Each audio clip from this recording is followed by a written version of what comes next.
Well, this is Eric Smith, and welcome back to another episode of the Entrepreneur's Voice Show. Today we have the leading premier company in home, bath, kitchen remodeling, deck expansion, room expansions, anything you want to do related to the improvement of your home, and you want to just make your investment that you've made even better.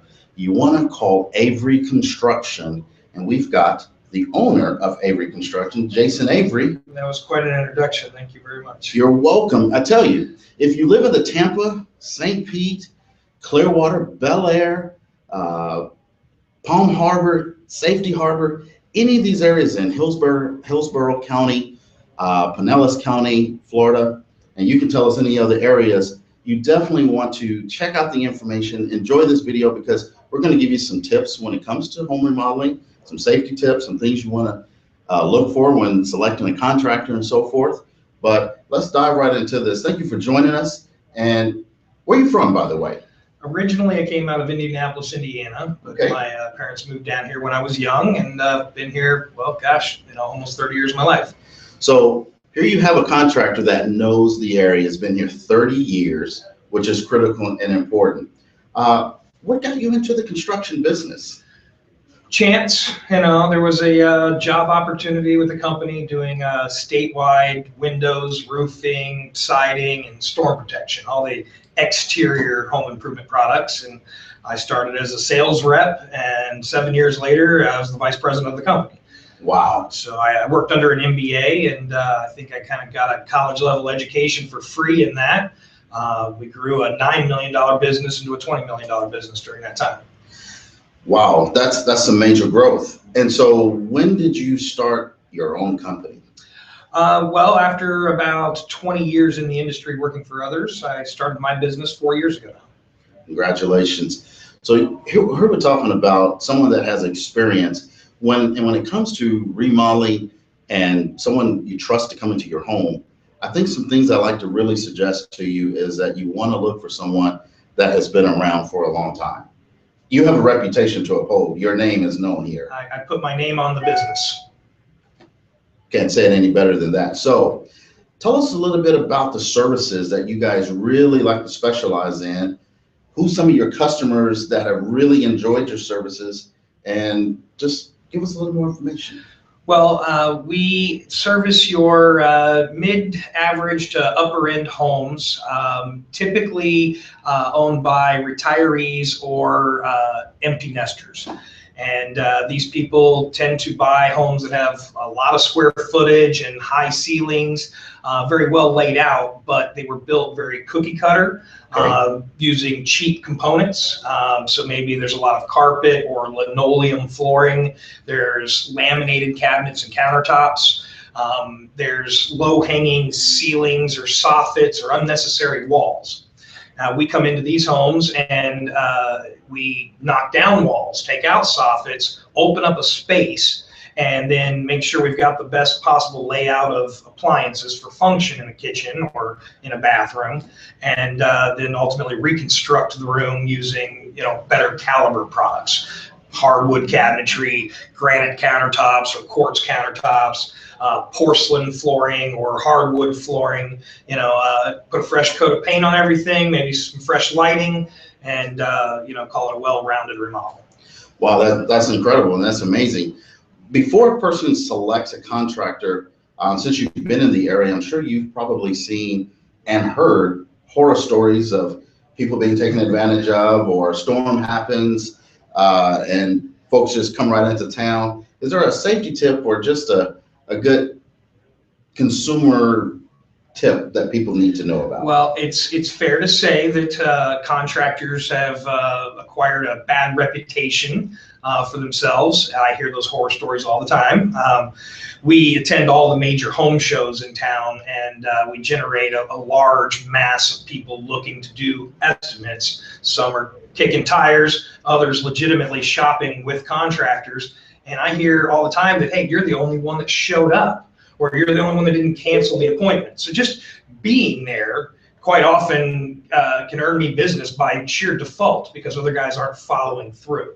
But when you're shopping these contractors beyond the responsiveness and making sure they showed up when they said they would show up, they followed through with the estimate they said they'd follow through with in a timely fashion, those are the obvious clues. But you can search on the state website to confirm the license number of the corporation and make sure it's legitimately a general contractor. There's lots of handymen, there's lots of tile companies or plumbing companies that like to push the boundaries of what they can actually do underneath their qualifications. So making sure you have a legitimately licensed general contractor is step number one anytime you're going to take on a project requiring multiple trades. Checking the Better Business Bureau, checking the owner's name and the business's name, both on Google. It's amazing what Google can tell you these days. But finding any of those skeletons in the closet and ahead of time can save you a whole lot of grief from down the road. And then engaging with the contractor initially is all about the communication.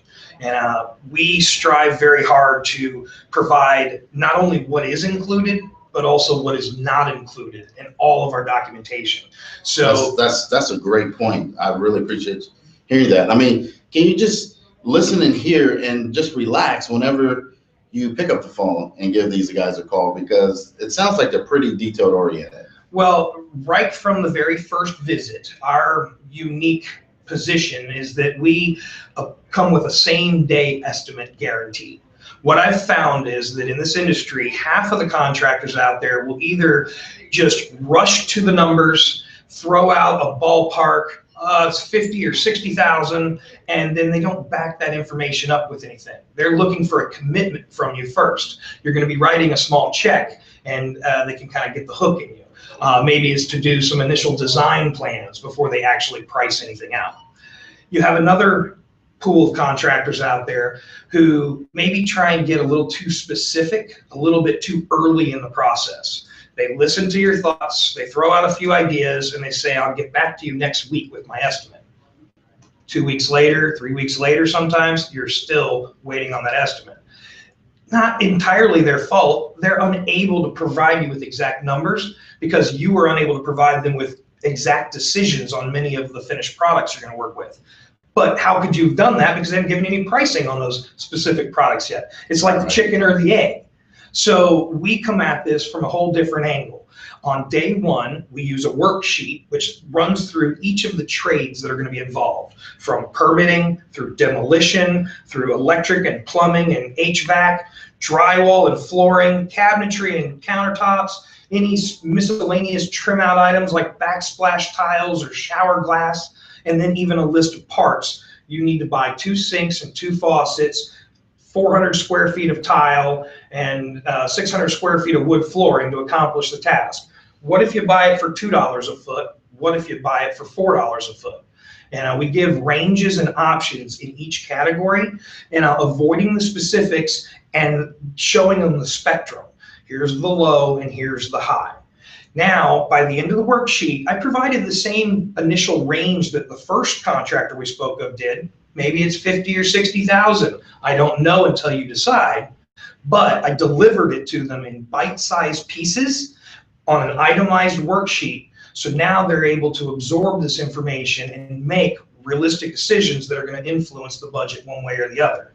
They can now have a conversation amongst themselves and decide how much they want to budget into the room because they know the parameters and they know what's going to influence it.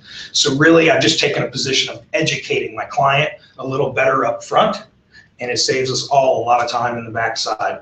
And I no longer have to follow up with additional estimating until some decisions are made and they've gotten some instant gratification. That's what they wanted to know in the first place. How much was this thing going to cost? Wow, that's detailed. Simplistic, but detailed. That makes it just really easy to, I mean, if your contractor is that detailed from the beginning, what do you think the results of the work that's going to be done? That's impressive. It's really about the customer experience. What I've learned in my business is that to build a business fast and successfully, it has a lot to do with the product you're delivering and in the manner which you deliver it. And sometimes you might have everything under control, but if you haven't properly communicated with the client and they don't understand what's happening next, and it makes them uncomfortable with the process of how it's happening, at the end of the job, the story they tell isn't a nice one. It's one of discomfort. And as long as you communicate in advance and you share more than the information which is needed, you'll find that you can make a much more comfortable scenario, and you end the project still friends with the client, and you have somebody who's an advocate now who's going to go out and tell your story with praise to the next person. Wow. So this is Eric Smith again, host of the Entrepreneur's Voice Show. We're talking with one of the best entrepreneurs, contractors in the Tampa, St. Petersburg, Bel Air, Palm Harbor, wherever you live in this Pinellas, Hillsborough County area. You definitely want to connect with them. Where can people go to just even see some videos of some of the work that you guys have done? Sure. Well, obviously, Google is a great search tool, and you can search Avery Construction. You'll likely find our website, averyconstruction.com. You can also search myself personally, Jason Avery, through LinkedIn. I have an extensive resume with hundreds of endorsements. We have testimonial pages on our website, along with a gallery of pictures, and you'll find the same at facebook.com, house.com, pinterest.com, or any of your major social medias. So click on the link in the description below, and we'll tell you, you can go straight to the website, save you a search, and then some of those other social media links are listed in the description below. You know, Jason, I think a lot of folks really could benefit by just giving your company a call when they're looking to enhance their investment on their homes that they've purchased and so forth. Is there anything else that you feel like people need to know? We're getting into, we're in the spring season, and before we get into the summertime, it's time to make some things look great, ready to start throwing parties. Is there any last minute things? I often just find that people wait till the last minute for things and don't realize what it takes to actually get a major project like this moving. From the time that we do design and make product selections and then permit a project, to get through production, to in with an end result, get through that final punch list, it's often a 3 to 4 month experience overall. So for those who are going to want to try and have things finished before the holidays come, they've got family coming at Thanksgiving or at Christmas, and work that timeline backwards and make sure that you're contacting us soon enough so that we can fulfill the obligation. There you have it. Avery Construction, your leading source provider for kitchen, home, bath, house expansion, remodeling, adding new rooms. If you need to do any of these things, and it makes a great gift if you want to do that for someone else. So give Avery Construction a call, click on the link below. Jason, thank you very much for stopping by. Thanks for having me. And sharing this information. And thank you for starting a business and being a successful entrepreneur, because at the end of the day, that's what we're all about, is finding successful entrepreneurs. I'd like to get you back on next time. We want to talk about what it took for you to start your business. What are some things that you're doing that makes you successful in business? Because a lot of people want to be in business for themselves today, but a lot of businesses fail. So if we could get you back again. I'll be happy to do that, and okay. I'll give you a little teaser. Okay. I started this company on a $10,000 loan from Dad, and 4 years later, we're projecting $3 million this year. Oh, heck yeah, brother, that's what I'm talking about. It can be done. If you've got dreams and goals and aspirations, and you want to be sitting in a seat like this gentleman, stay plugged in. We'll help you out. Eric Smith, your host, the Entrepreneur Success Show.